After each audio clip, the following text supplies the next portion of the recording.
Good morning, I'm Callie Zanandrie in the First Alert Weather Center with your weather update for this Sunday. Lots going on. We've declared a First Alert Weather Day. This is what we're watching for you. Snow and wind for the mountains today, elevated fire danger for the eastern plains, and Denver could see the first freeze of the season tonight. Taking you up to Glenwood Springs this morning, 34 degrees. Snow is falling. You can hardly see there. On the satellite and radar, wet weather making its way through the mountains. We're seeing rain in some of the lower mountain valleys, snow on the higher peaks. We'll see this on and off through today, prompting a winter storm warning. This goes until 6 a.m. tomorrow morning. We could see 6 to 12 inches of snow stretching from Steamboat south through Telluride. We also have a winter weather advisory. This is for Rocky Mountain National Park south along the I-70 corridor through Frisco. So travel could be difficult because we could see very breezy conditions blowing that snow around.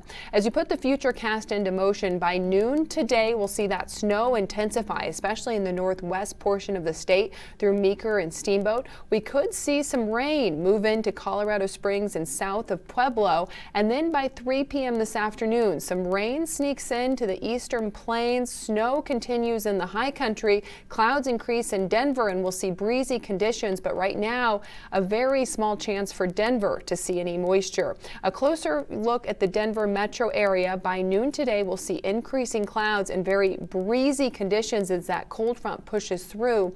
By about 3:30, some rain to the west of the city, even a few flurries, a rain-snow mix. No accumulation is expected, and it's not out of the question. We could see a sprinkle or two in the metro area, but right now it's not looking likely.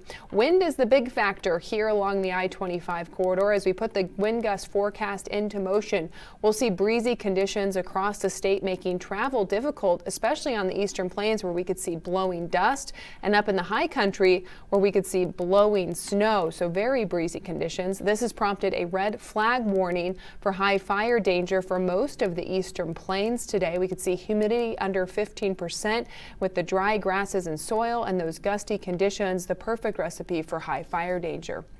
We also have a high wind warning. That's for the area shaded in gold.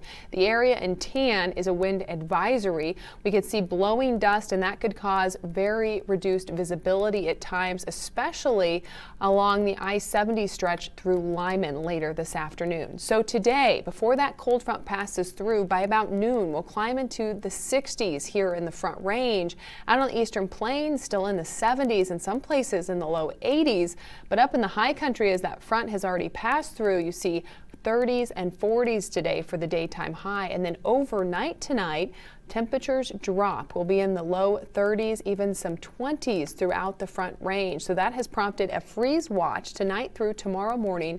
We could see temperatures drop as low as 28 degrees. This includes the Denver metro area. So you want to make sure and prep your sprinkler system today if you haven't already. Here are some quick tips for you. Shut off the outdoor water, shut off your automatic timers, drain pipes and hoses, and insulate undrained pipes so you can wrap a towel or blanket around them. A full system blowout not necessarily needed for tonight's freeze, but you'll definitely want to get that on the books soon. For your super 7-day forecast, 64 for a high today, that 30% chance we could see a rain-snow mix later tonight, but again, no accumulation is expected in the metro area. All of that will stay up in the mountains. Then we'll start the week with clearing. Temperatures will remain in the 50s throughout the week and into early next weekend before we'll bounce back into the 60s. As I slide this over, giving you a sneak peek at the Halloween forecast, it's looking nice in the 60s for Halloween with mostly sunny conditions during the day and an overnight low of 36. Have a great day.